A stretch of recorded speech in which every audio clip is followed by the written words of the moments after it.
Okay, well, good afternoon, everyone, and welcome. We're so excited you've joined us today as we talk about how youth and adults can work together to create significant change. I'm your host, but I'll also be contributing to the conversation at large. My name is Kathleen Bates. I'm the program manager for the Tobacco Youth Prevention Program at the Texas School Safety Center, which houses the Say What program. Before we begin, I want to point out some important Zoom features that we'll be using during the training. Throughout the webinar, we'll be using the chat box to keep engagement and conversation going. So why don't you go ahead and open up that chat box and give us a hello and tell us what part of the state you're joining us from today. Today's session might be a little bit different than what you're used to, the format of it. But the first part of today's session, we're going to have a panel conversation. We're going to ask some very active youth and adults about their views on youth adult partnerships and have a great conversation. And then we'll actually showcase the two youth programs that are here at the Texas School Safety Center. We've got some slides with some wonderful pictures to show you about the two programs in action. Now, during the entire session, we do ask that you use the Q&A box to submit any questions. And at the end of the training, we'll be able to answer those questions. So if you have questions during the panel portion, make sure that you try to provide as much specific information in your questions so we can make sure that we answer it. If you do find yourself having technical difficulties at some point, you can contact Justin or DJ. Their phone numbers were listed in that email you received on the Zoom login information. Lastly, our training today is going to be recorded. So it will be available in the weeks to come on the Say What website. We'll also promote it through email. So you'll be able to rewatch it or share it with colleagues and coworkers that you think would benefit from today's training. So I'm so excited to introduce our presenters. We have such a phenomenal group of people here today to talk about youth adult partnerships. So let me go ahead and introduce our first youth panelist. Her name is Grayson.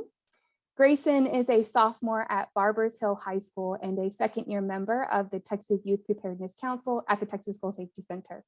Being a member of this highly dedicated team has been a highlight of Grayson's high school experience. Having the opportunity to train with experts in the field of emergency preparedness has given this year's team a direct look into the arduous world of emergency management. In addition to serving on the council, Grayson is an officer in the Soaring Eagle Band, as well as a member of the Woodwind Ensemble, where she plays the flute and piccolo. She is also on the competition debate team, which recently advanced to regionals in informative speaking. She's also a member of the select academic team, student council, and anchor club. At the onset of the pandemic, Grayson led a team of student volunteers to prepare personal protective equipment, or PPE, for county offices and employees. Her volunteer team developed a dispensing mechanism, transitioning bulk sanitizer to portions manageable in small offices or for individual users.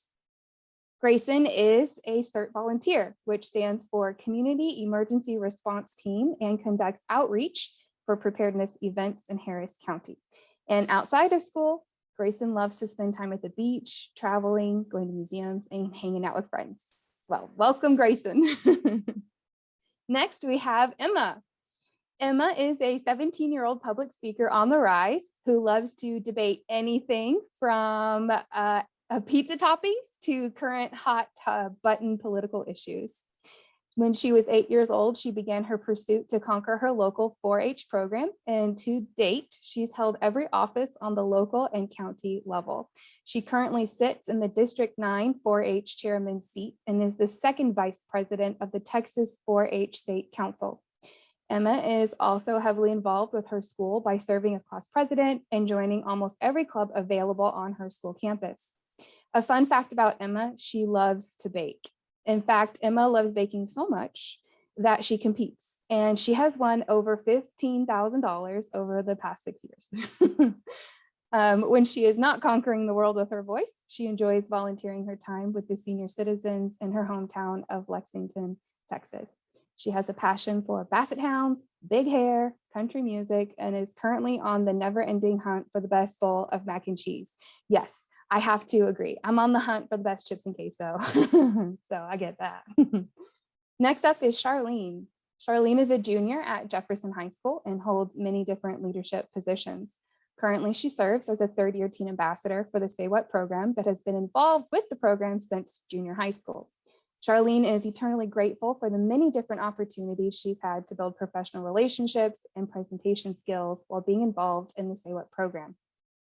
When she isn't advocating for tobacco prevention, Charlene dedicates her time to many different school and after-school clubs. She serves as president of her DECA chapter and vice president of her district.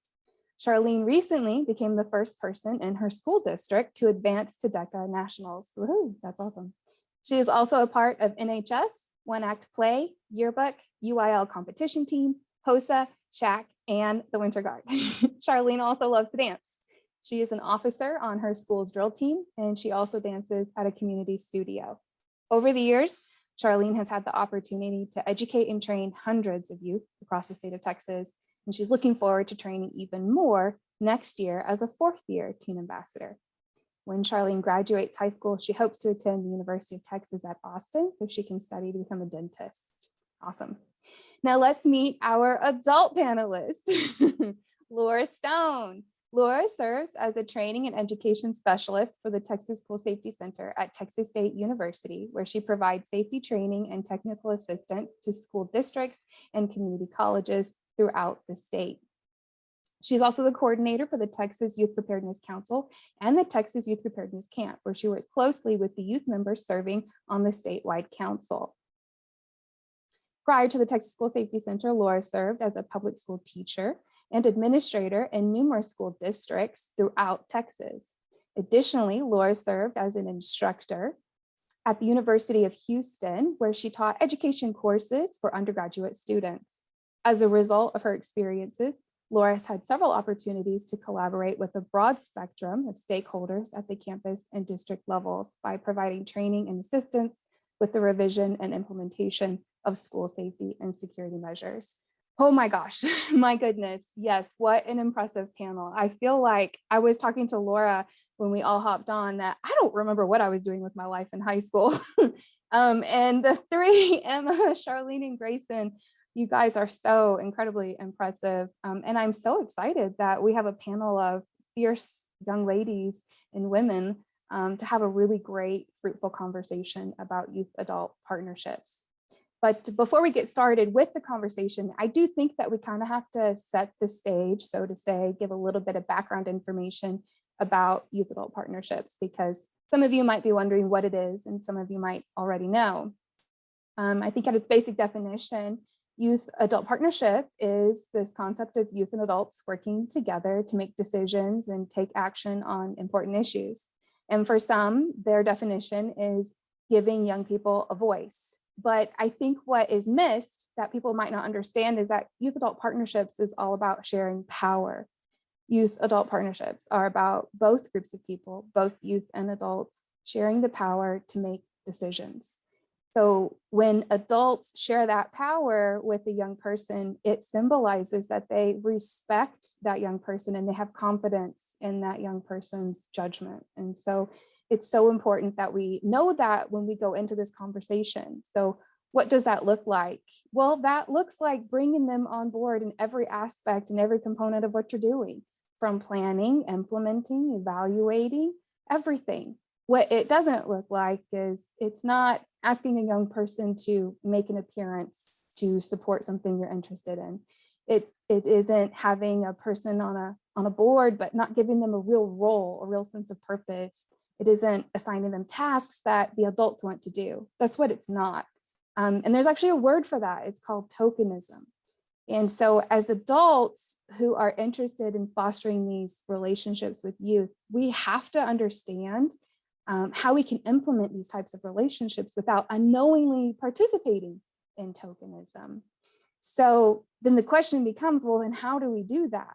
Well, it isn't specifically implemented through a model or a curriculum. Youth adult partnerships are really based on a set of principles and practices. And these principles and practices, they can be implemented in any setting and with any activity. And so we'll be talking about some of those core components today, some of those core principles and practices of what can be implemented so that you can try and create the most fruitful and successful partnership with youth as adults. So that brings me to my first question, and that's really the question of why. And this question is for everybody, but I'd love to hear from the youth panelists first. Why should organizations and schools even invest in working with youth when it comes to solving issues or reaching common goals? And whoever wants to go first, you just go ahead and come off mute and tell us what you think.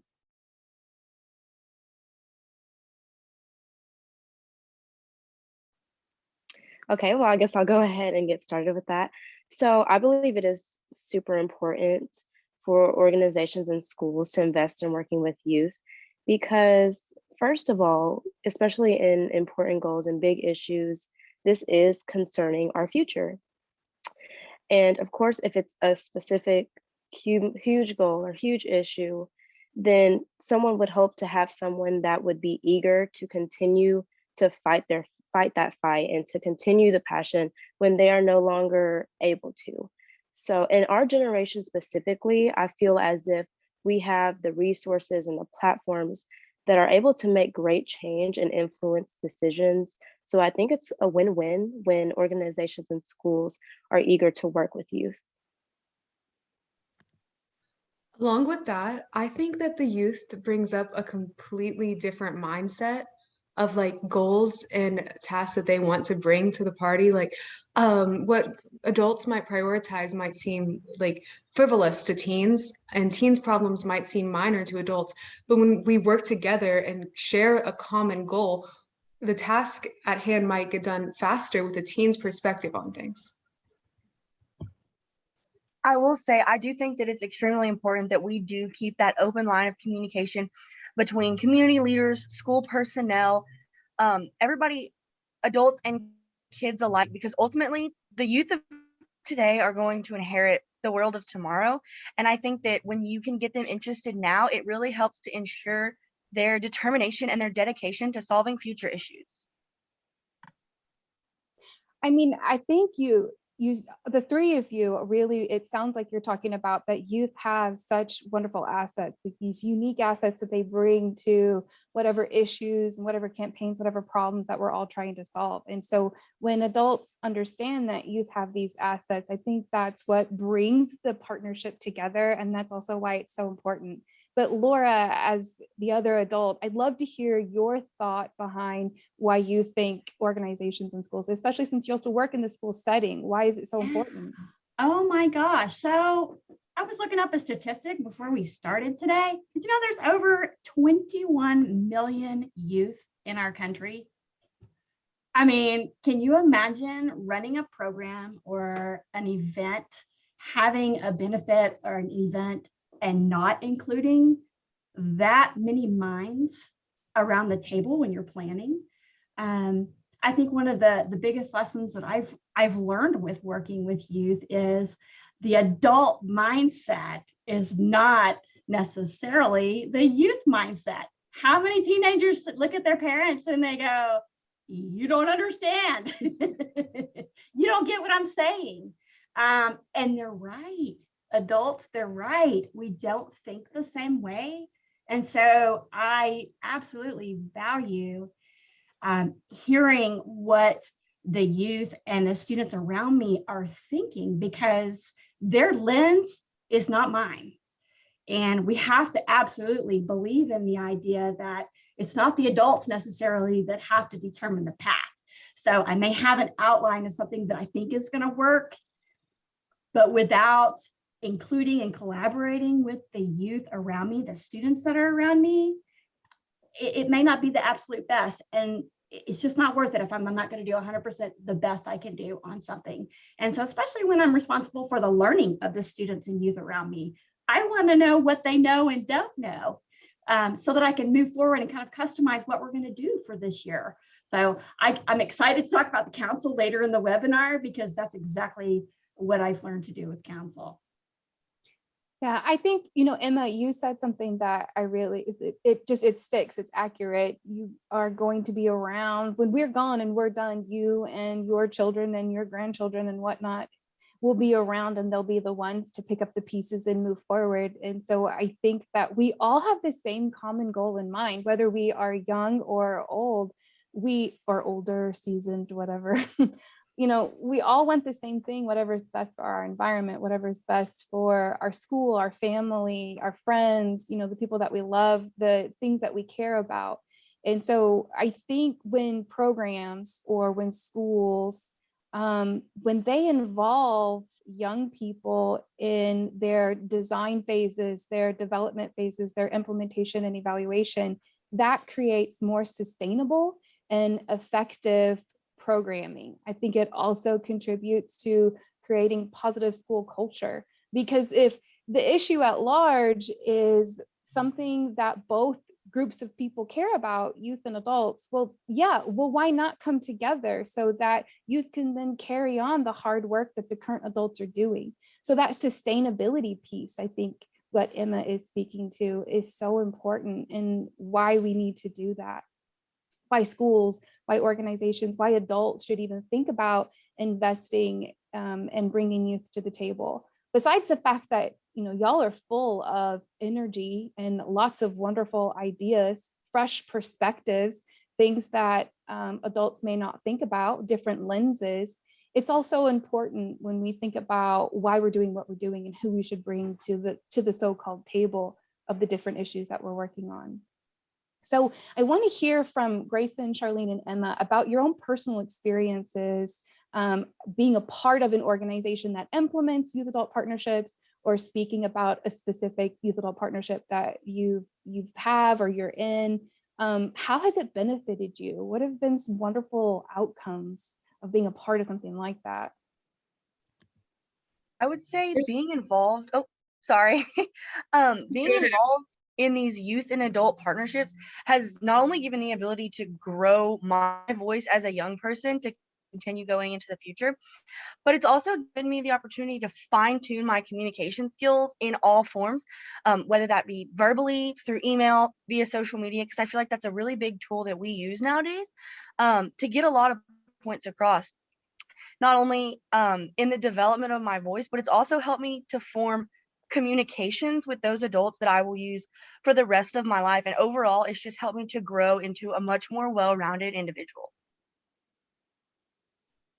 That is 100% true. Communication with adults, each adult has their own set of experiences and everyone's is different. And so I have a mentor that I've had for 2 years along with the council, and it's been great working with him because of the experiences that he's brought to the table. He's taught me how to communicate better, how to hold myself responsible in a time frame, and how to truly be productive with what I'm trying to accomplish.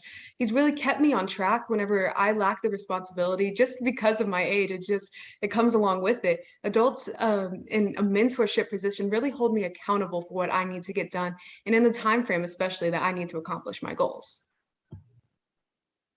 I completely agree. I have to say that Say What is currently the only program in my life that I am able to have these adult and youth partnerships. While it's quite unfortunate, I am eternally grateful for Say What. I walked into the program with the passion and the dreams. I just needed that wisdom, especially from Kathleen. She gave me the platform and the resources and helped me perfect my voice to where now I know how to advocate whether or not it regards tobacco prevention. And this is a trait that I know that I will carry on in my life forever. So that's something that I very much am so grateful for. Yeah, I think what I'm hearing from a lot of y'all is just the fact that you build this sense of resiliency towards stress or negative situations, learning what it's like to hold yourself accountable, all these wonderful skills, communication skills, the ability to feel safe and comfortable for one to even want to create some type of relationship with an adult. It's a good thing. It's not a bad thing. Understanding that adults can bring something to the table, just like understanding youth can bring something to the table. And when we work together to share that power, to share that wisdom, to share that accountability, I think that's really what helps these relationships progress and to form into something even more than what you could even anticipate when you were going into the program or going into this relationship with this youth or this adult. I have a follow-up question for the three of you to answer. And what are the characteristics that you value from the adult or the adults in your life that really do implement that youth adult partnership? Because a lot of adults, they want to know, well, how can I work with youth and how can I be better at working with youth? There are obviously certain characteristics that you value most. Grayson, it sounded like holding you accountable was a nice thing that you really appreciated. So what else is it? What other characteristics do you really value from adults who work with you? Personally, I really value whenever adults are honest with me. I have, as Charlene said, we have such big dreams and aspirations, but some of them might not be realistic. And it's very good whenever an adult can help you plan out realistically with a responsible and honest hand to achieve your goals and further your program. In the Texas Youth Preparedness Council, we plan out projects, community service projects that we implement within our smaller communities or wherever you choose to. I implemented mine in my school, and I had to make sure that my plan was, one, like achievable, and two, could be done in the time frame. So my mentor had to be honest with me and tell me that my first idea was too big and that I had to scale it back and make sure that I could do it. And then he kept me responsible with the time frame. So responsibility and honesty are my two biggest factors. I completely agree. I would say, I am so sorry. That's one weird thing about Zoom, goodness. But I definitely agree. I feel like I have two big characteristics that I really look for when I'm dealing with the youth and adult partnership. And one of them is being open-mindedness. I feel as if our generation might have some very wide-scaled and crazy ideas, but having an adult that is at least willing to hear them and willing to understand is very, very important. And that leads me to the understanding portion of it. Understanding that the differences within adults and youth is something that's very important, as well as just being able to look at someone in youth and look at them as a partner more than as a child.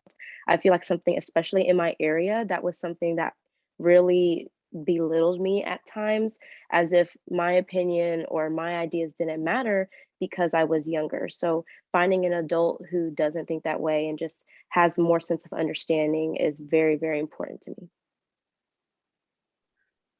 I would say for me, I know I have a big two also, Charlene, time management. I 100% blame this on my mom because she is probably the most proactive in terms of time management, and she has definitely made me the same way. When it comes to working with adults, I really do expect them to be on time and punctual. I know that their time is extremely valuable as well, and so is mine. And so I think making good use of that time not only is beneficial to the two of us, but it will also help us to accomplish more than we could in a time, maybe for instance, where we weren't so punctual. But I would say that my biggest one is communication. I am my own biggest critic by far, and I expect a lot out of myself, especially when it comes to keeping these lines of communication earlier open, like I mentioned, between adults and youth. And I think being involved in different projects, when you're heavily involved in multiple different areas, communicating that with adults and having those adults communicate that back with you, their views and their expectations, having that clear expectation explained to you, I think that really is what is so important to me. Like I said, because I'm heavily involved in other areas, so having the ability to say, this is what we need from you, this is when we need it, it really does help us to make the most effective use of our time as possible. Yeah, Emma, that's really one of those key components when we're talking about, well, how do I implement a youth adult partnership, or how do I make it grow and be successful? What you've said, I think, is very important. First, you've got to establish your goals and clear expectations. You have to understand who's responsible for what. I think sometimes we get so busy that we forget that just because somebody might be half our age or younger or not that much younger, it's the same as how we work with adults. I mean, in a school setting or in a business setting, you have this level of respect that you expect from your coworker or from a fellow adult, whatever in your life. Well, it's the same thing with the young person. You guys value respect. You guys value being held accountable. Youth value knowing what it is they're being expected to do. And it has nothing to do with age. Like everything that you guys are saying is just the expectations as a person. If you want me to be involved in something, well, I got to know what I'm responsible for, whether you are younger or older. I think a lot of what you're saying aligns with how most adults really go about their business throughout their day. And then also, Charlene, you were talking about being open-minded and hearing you out. You could think of that in relation to a big giant brainstorming session. There are no bad ideas with brainstorming sessions, because that one idea that might seem crazy, like we could never buy a t-shirt done, but maybe something can stem from that, maybe something can stem from that that's actually really great. So it's so important that we don't put down ideas, no matter who they come from. But it's nice to hear from young people that being put down with their idea, it kind of shuts them down for further involvement in the conversation. So, Laura, I would love to get your perspective on how you've seen this concept really benefit not just youth, but adults too, because adults also benefit from these types of relationships. Oh, Laura, you're muted. There I am. So yeah, big time benefits there. One of the biggest lessons that I've learned is just to listen. And we've already heard that a few moments ago, is as an adult, listen. When I'm working with council students or any students, as the adult, I feel compelled and responsible to make sure that I've provided everything I can possibly think of and to try to anticipate what the needs are going to be, what the challenges are going to be. And that's just not possible. One person cannot possibly fathom all of the ins and outs of any one particular project or scenario. And so when you're working with students, sitting down with them and listening to how they see that exact same project going, you begin to develop, you kind of bridge that communication gap, and you start developing something together. And that's what is so exciting about working with students, is because I can't even imagine, I don't share the same brain that they do. And as an adult, we tend to get a little bit more in the box, right? And so I love to hear what students have to say. And I feel responsible for creating the environment that we can sit down and have that dialogue, where I can hear, I can listen, and they can in turn listen and contribute. That's really important. And that's what happens with our projects the girls were mentioning a while ago. That partnership with that local mentor is powerful. The student has in their mind what they're going to do or what they think is a need in their community. And then they sit down and they learn how to, do the analysis and really look at their communities through the eyes of their mentor. And together they develop that project. Together they implement it, and the local impact is just priceless. It's just priceless. Yeah.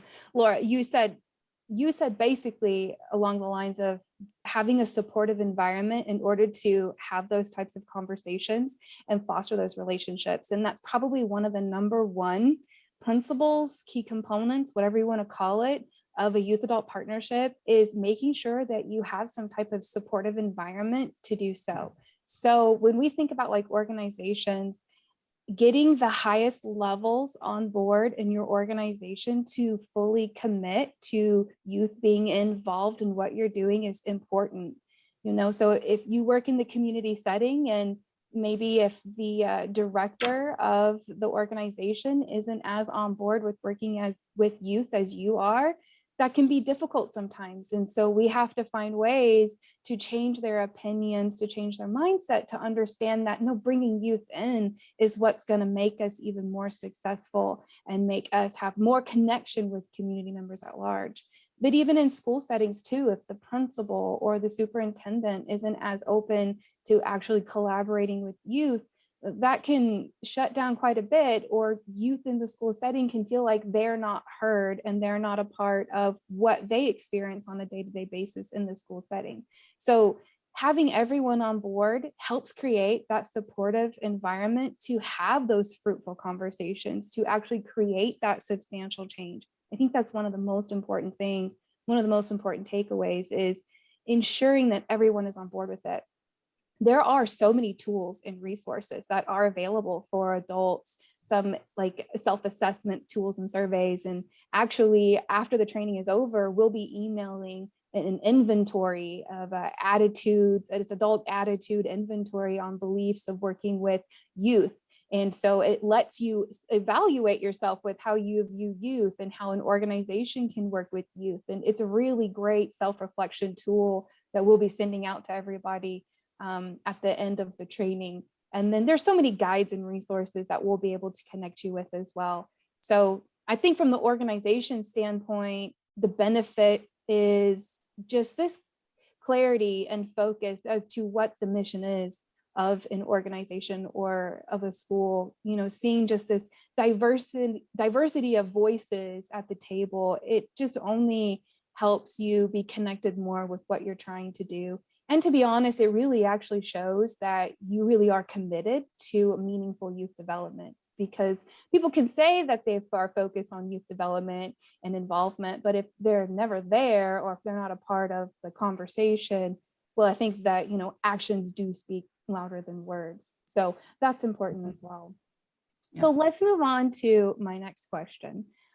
What advice or tips do you have for adults who want to work with youth on an issue, but they aren't quite sure where to get started? Ms. Bates, I love this question, and it's something I've actually been asked before.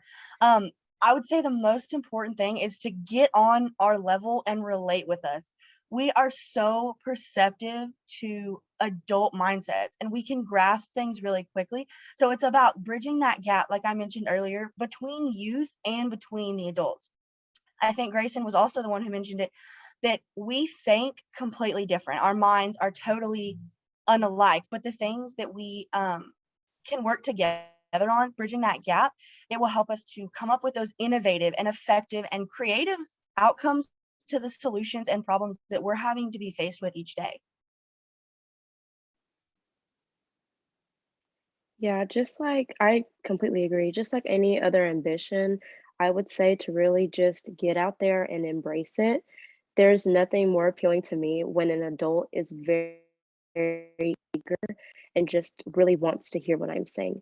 So just really putting it out there and embracing that you are eager and that you are really interested in working with youth is something that youth look for. And that's something that I'd really be looking forward to. And that's pretty much how I got involved with Say What as well.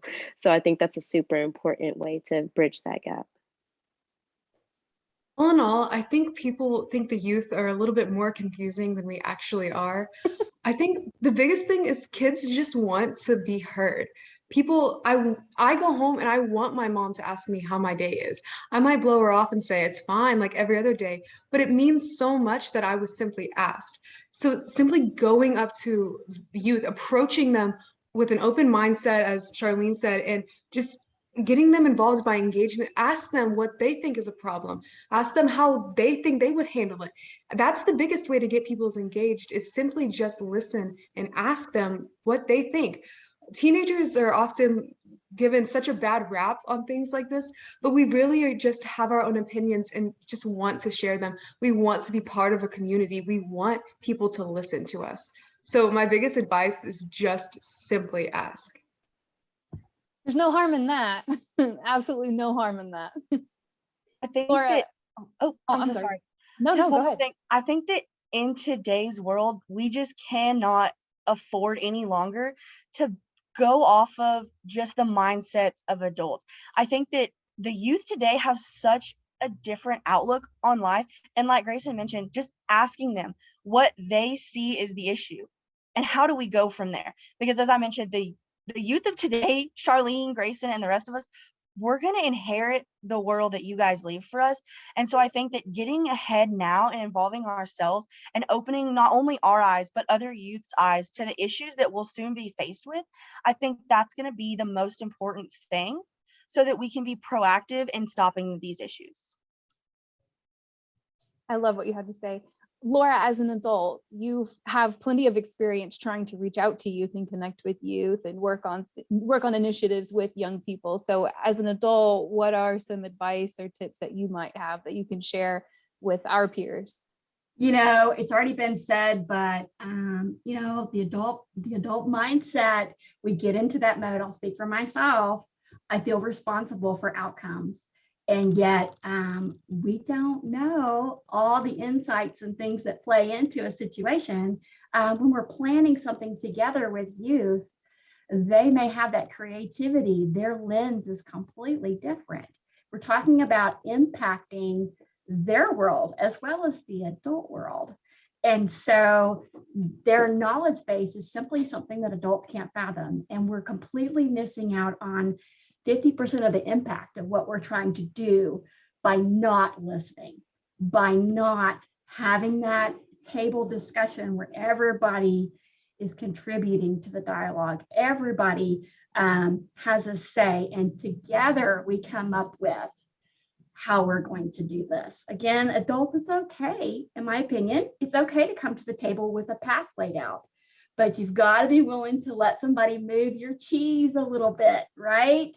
Change is okay. And I can tell you as an adult, it's hard. We just get to where we think we really not to be negative and not to treat youth in any way other than positively, but we really believe in many respects we've been there, done that, we've got the answer.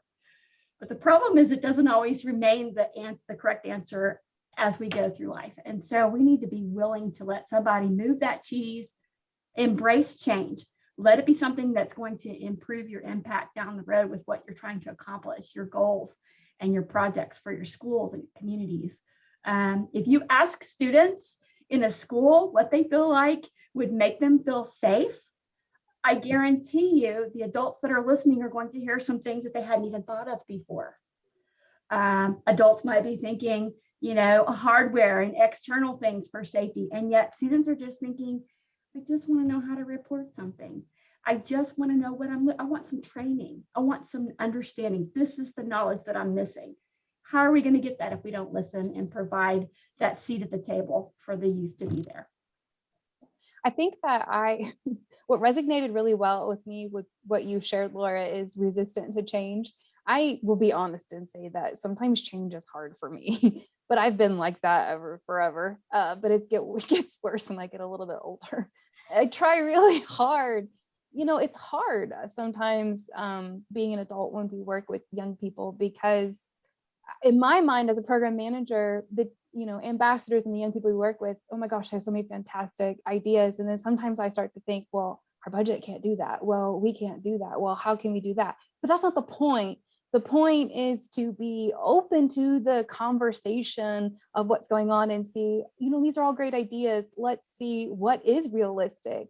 Well, how can we share responsibilities? Because sometimes it falls on one adult to do quite a bit. And so if you can figure out how to share those responsibilities with that young person, obviously that's going to alleviate some of the stress load on the adult, but that gives so much ownership to that young person, so much buy-in, you could say, that they want to stick around and they want to see things through and they want to come back and they want to tell their friends about it and they want to get their friends involved. So, it starts with little baby steps, like maybe changing, like a paradigm shift, just changing the way you might think about something. Maybe that's the small step. That's your first small step.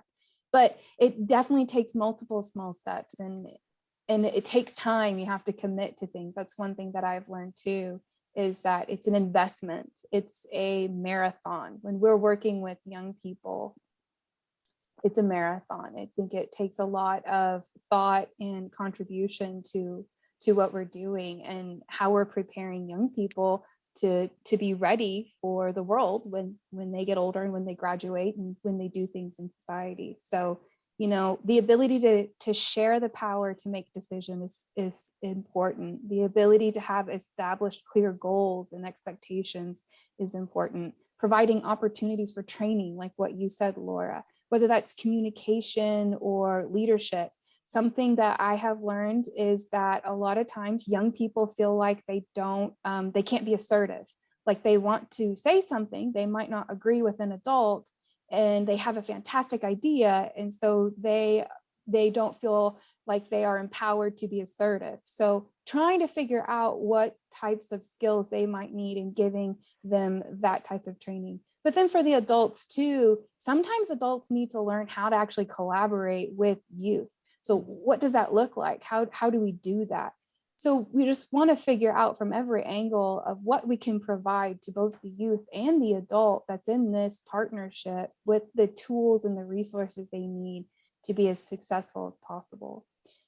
So, I think this was a fantastic way to start the session. Such great conversation has already been had.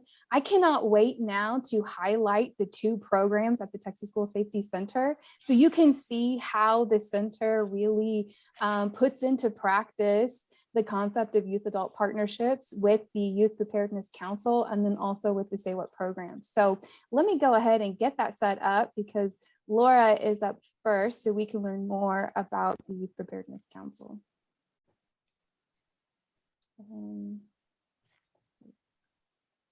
All right.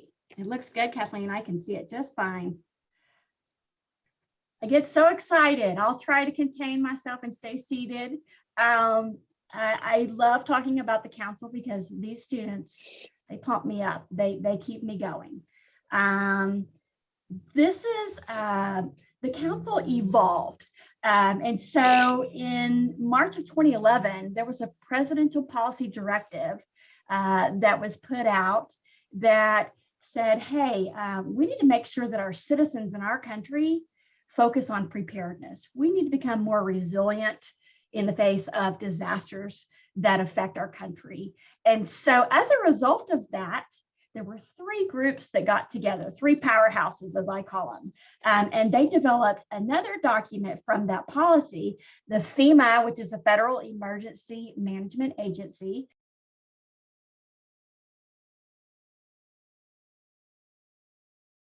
Oh, Laura, somehow you are accidentally muted. Hello, where should I start? Tell us very quickly, just recap your very beginning. Yep. Okay. So based on a presidential policy directive about Americans becoming more prepared for natural disasters, we had 3 powerhouse groups come together and create a national strategy for youth preparedness. And so that strategy ended up helping to develop the National Youth Preparedness Council, which you may or may not have heard of, but that is a group of students that are selected and they come together with their voices and they share and develop projects nationally and locally. So when that came out, Texas took a look at that and said, hey, we can do that. So in 2015, the Texas School Safety Center established our Texas Youth Preparedness Council. And so the idea was, hey, national level is great, but what we really want to do is impact the schools and the communities in our state. So let's create a council that can go and create impact for preparedness in their schools and communities. So I'm going to share a brief video with you all just to kind of show you a little bit about what we do at the Texas Youth Preparedness Council.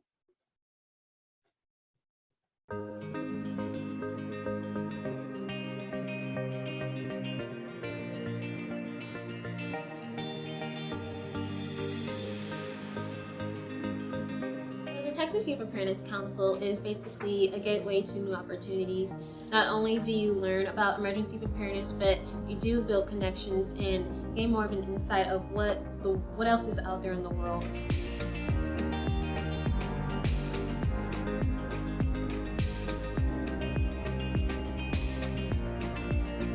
IPC has had a huge impact on me this year. Through the safety trainings and the emergency trainings, I've learned that there's so much more to the world of preparedness and that it's vital that we get this information out to our communities and to the state in order to have a safer community and state.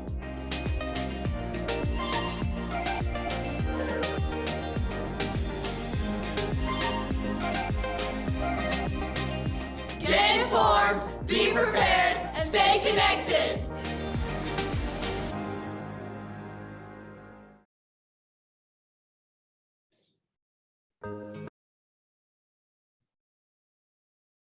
Okay, so I'm excited just to tell you the 3 core elements that we have behind our council. First of all, we are CERT trained group of adults and students, and CERT stands for Community Emergency Response Team Training.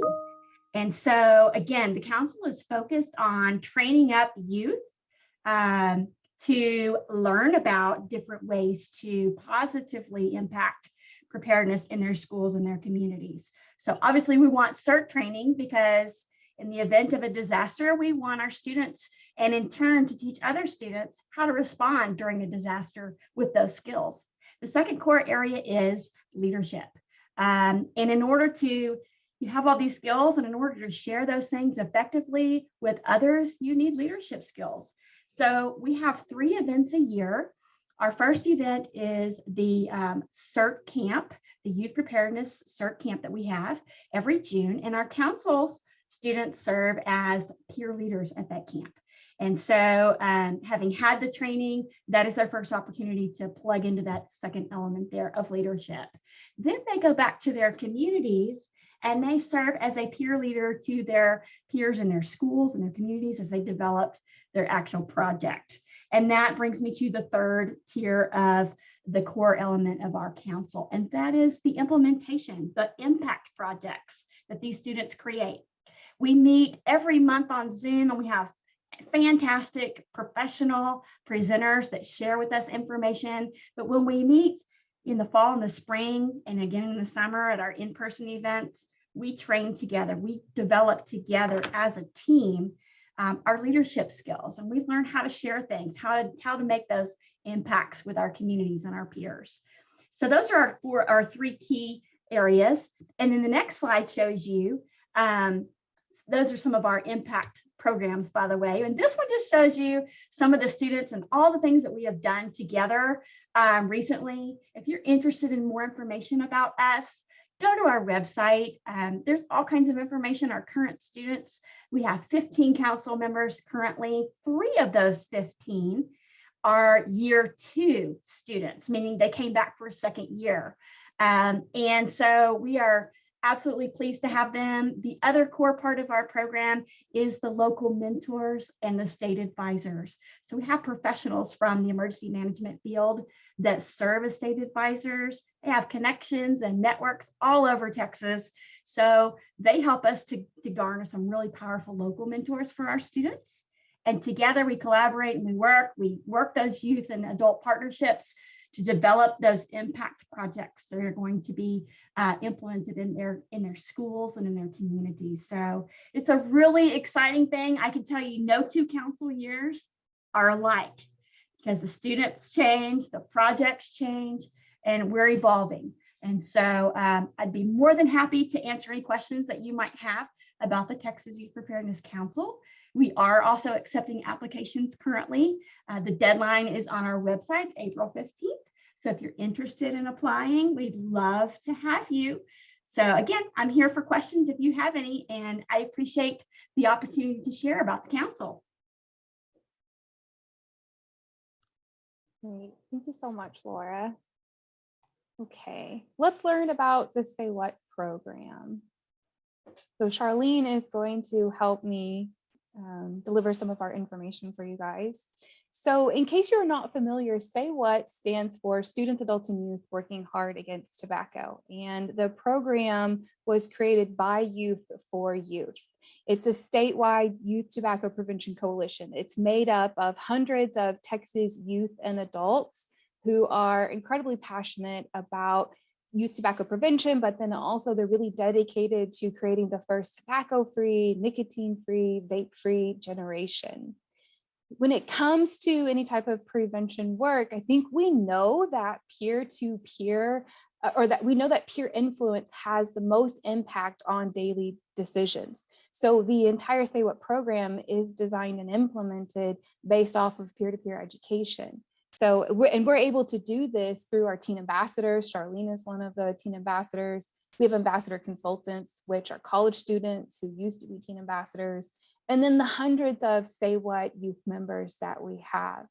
So our program designs several types of physical and downloadable resources. We also have numerous online and in-person trainings that are not only developed and designed by the ambassadors and our youth members, but they're also designed with the intent to encourage living life nicotine-free. So our resources and trainings discuss a wide range of health effects and the dangers associated with all tobacco products, as well as how the tobacco industry specifically targets youth and other minority communities in society to use their products. So, pretty much everything that we offer is completely free. We are so pleased to be able to provide these free resources to everyone in the state. And speaking of free resources, the first I want to share with you is our Say What mini grant kits. If you're not familiar with the Say What mini grant kits, they're essentially projects in a box. And this is kind of a screenshot of a whole bunch of different things that you might find in a mini grant kit. And our kits are created with the feedback from the ambassadors, but also with the feedback from the youth members. So when we design things, we have the ambassadors assist us in designing. And then after we implement, we conduct evaluations, and all of the youth, a part of the movement, and the ambassadors are part of that evaluation process. They give us feedback. They tell us what they liked, what they didn't like, perhaps what their school or youth in their school might be more interested in this item versus this item, because they know what is going to grab their peers' attention when we're trying to educate them about the dangers of all tobacco products. Mini grant kits are only available for Say What members. So you must be a registered Say What member, but it's so easy to become a Say What member, and it's so easy to request one of these kits. You simply create an account, you create a project, request a kit, and then you implement your project and you let us know how it went. They're a lot of fun. Charlene has used a lot of mini grant kits over the years. Her youth group has used a lot of mini grant kits over the years. They address numerous topics. You can see not just environmental, but also educational with various facts. We also try to provide cessation resources because we cannot leave out those young people who are struggling with a tobacco nicotine addiction. So we have Red Ribbon Week kits. We try to come up with a variety of things that we know youth groups would want to request and implement either in their school or in their community. So up next, Charlene is actually going to share more information about some of our events, and then she's going to talk a little bit about what it's like to be a teen ambassador. Yes, so I'm very excited to talk about these events. They are typically the highlight of my year. Starting with the Action Summits, we have around 5 of them every year, starting in the spring, and it's completely free. It's one day, and this is when all the youth in the area come together and we talk to them not only about the dangers of tobacco and the history of it, but also lead them to want to also advocate for tobacco prevention in their communities and in their schools.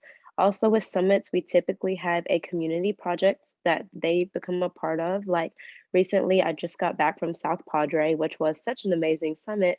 And we all had went out and did a cigarette butt litter cleanup on their beach. So that was a way for them to physically get out in their community and also see how their communities and their schools are affected by tobacco use. And then we have the conference. This happens one time every summer in July, and it is a multi-day event. And it's kind of similar to Action Summits in regards of the information we provide, but we do have a lot more time to be able to really go into depth and really emphasize some of the things that we may not have had time in Action Summits, as well as some group activities to where we all bond and things like that. It's always super fun. And the amazing thing about these events is that they were all created and they are led by youth, typically the teen ambassadors, which is what I'm going to talk about next. So being a teen ambassador, I could talk all day about being a teen ambassador. It's such an amazing experience. And teen ambassadors are high school students, and we are all passionate about tobacco prevention, and we were selected among a lot of applicants by the Say What staff. And when we are selected, we are trained and then sent back to our schools and communities to regularly put in and lead tobacco prevention efforts. And then when summit season comes up, we then lead those, also help create these events, as well as the activities that we perform at these events. And then, of course, conference, as I mentioned in the last slide. We also work in our communities to make legal change, which is the top-notch thing that we always aim for as teen ambassadors. It's something that we all really work hard to become, especially as my teen ambassador years are concluding. I'm really looking forward to really getting in my community and making legal change. So that's a little bit about being a teen ambassador. Like I said, it's highly recommendable. It has completely changed my life. From this program, I have been able to really grow as a speaker, as a person, just overall an amazing program. Along with the teen ambassadors, we have the consultants. So consultants are college, young adults, they're college students, and they were previously teen ambassadors, and they're eager to continue their tobacco prevention efforts. So they continue this progress in college. And basically, consultants are mentors to the teen ambassadors. They help the teen ambassadors with their presentation skills, with leadership development, technically helping them with events that they want to host and things that they want to do in the community. They're overall just kind of an addition to the Say What staff. So it's really helpful to have the consultants help us to grow as teen ambassadors. I can definitely say that it is also kind of a bridge from the teen ambassadors to the staff, because from them once being teen ambassadors and they're also transitioning into the adulthood, it's kind of a bridge in case we ever have any issues like that, for them to really, it just makes it a well-rounded group of individuals when we are working together to conduct events like this. And they are also at the summits and conference to help assist and overlook the teen ambassadors and things like this. So I do plan to become a consultant in the future if I do end up attending a school in the state of Texas, which I do. I plan to attend the University of Texas at Austin. So I'm really looking forward to also furthering my tobacco prevention efforts and becoming a consultant. Thank you, Charlene. So we really do view the ambassador group as an extension of staff. So we treat them as if they were staff.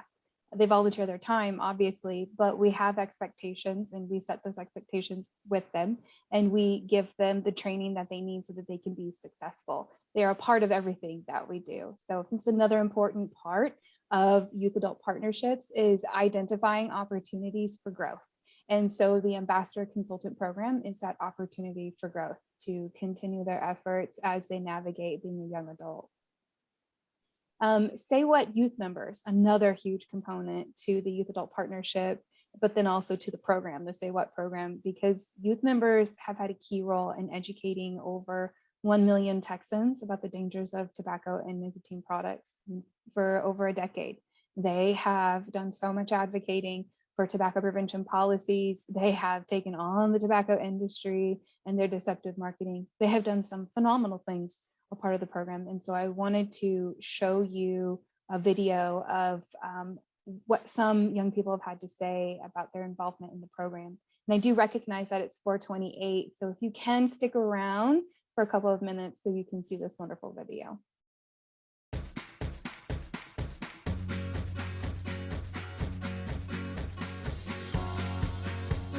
They prepare us to be advocates in our community. It serves as a catalyst for groups who are passionate about tobacco prevention. And as you get more and more involved, you learn a lot more about how to develop yourself as a person, as a leader, and as an advocate for tobacco prevention. Every year we do the cigarette butt cleanup. We're kind of known for doing cigarette butt cleanups, and we also do scavenger hunts around the community. Of course, we had Red Ribbon Week. We host meetings where we talk about prevention and the harmful effects of using tobacco. At lunch, we would do trivias and we'd ask questions and hand out all these prizes. We did a parade a few years. We also sought to change our ordinance in our town to make Ingleside smoke-free. I started off as just a high schooler with some type of a desire to do something more. Like the reason I started volunteering is because I grew up taking care of my brothers. So it's just something that like made it into my head that I've always have to be helping someone. And when I was NJHS president, that's when it really clicked for me. I was like, wow, like this is something serious. I remember getting really excited because I was like, whoa, like this is actually making a change. Like I found passion in tobacco because my dad used to use it when I was little, and I somehow made it quit when I was little. So it was like, it just felt right for me to join Say What.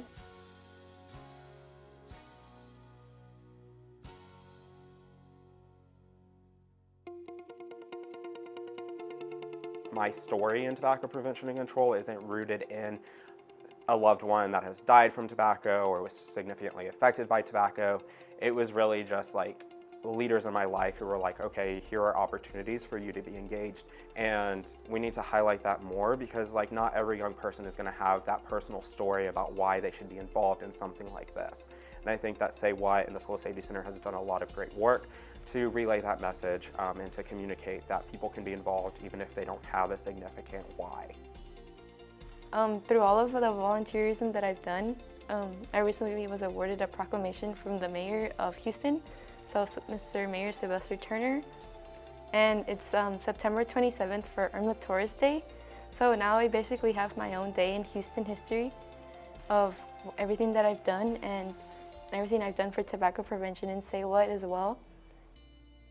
I choose to live tobacco-free because I just want to be able to live my life to the fullest and not have to be tied down to that. I just want to be able to go to college and make my mother proud and like start my own family, you know, just really use like my time on this earth to the fullest potential without having any restrictions, and that's including tobacco, which is a great one. My why is really because I care about my friends and I've seen my friends use these products, and I encourage all of them not to. I know the facts. I do this for like it's like basically a job to me. Like I really am passionate about this, and I'm trying to make sure that my community knows about vaping and the epidemic that's going on right now. Really, your voice is like your biggest tool. I mean, that's one thing that no one can take away from you. So we've had so much success with our members. I mean, they have received so much recognition at the state level and the national level. I mean, we've had groups who have passed smoke-free ordinances, like what Charlene was talking about, making policy change. We had a group host a community-wide vigil for those who lost their lives to tobacco products. I mean, groups have hosted rallies, awareness marches. They speak at city council meetings. They meet with senators and representatives.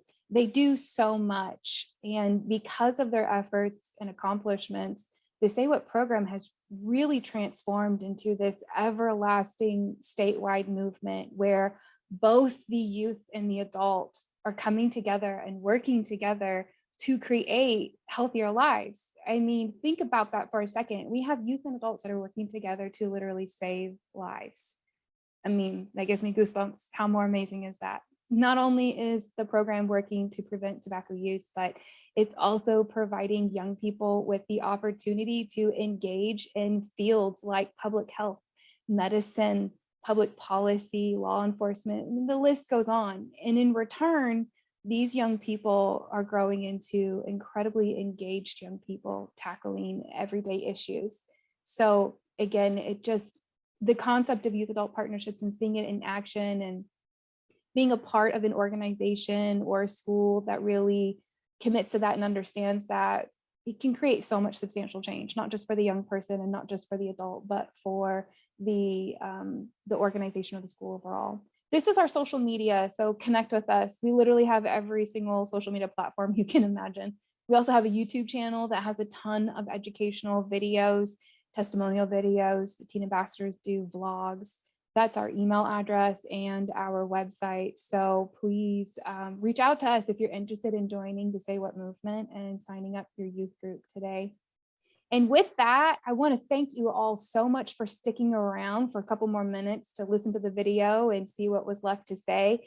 if you're interested in either program or both, or if you want to chat more about youth adult partnerships and need some type of assistance, troubleshooting, contact Laura or myself. That's our contact information. You can email us and call us. We want to be of support and we want to be of service to you. So take a screenshot of that so you don't lose it. Next up, later today or tomorrow, you'll be receiving an evaluation. And so we do ask that you complete that evaluation so you can let us know what other topics you'd like us to be able to present to you and discuss. And again, just as a reminder that the recording will be available for everybody in the weeks to come. And so I just want to say thank you so much. Jennifer Steele left, I think, a very heartfelt message in there for you all to read. And so I want to thank you again and enjoy your Tuesday. And thank you so much, Charlene, Grayson, Emma, and Laura. Thank you, thank you, thank you. Have a good day. Thanks, everybody.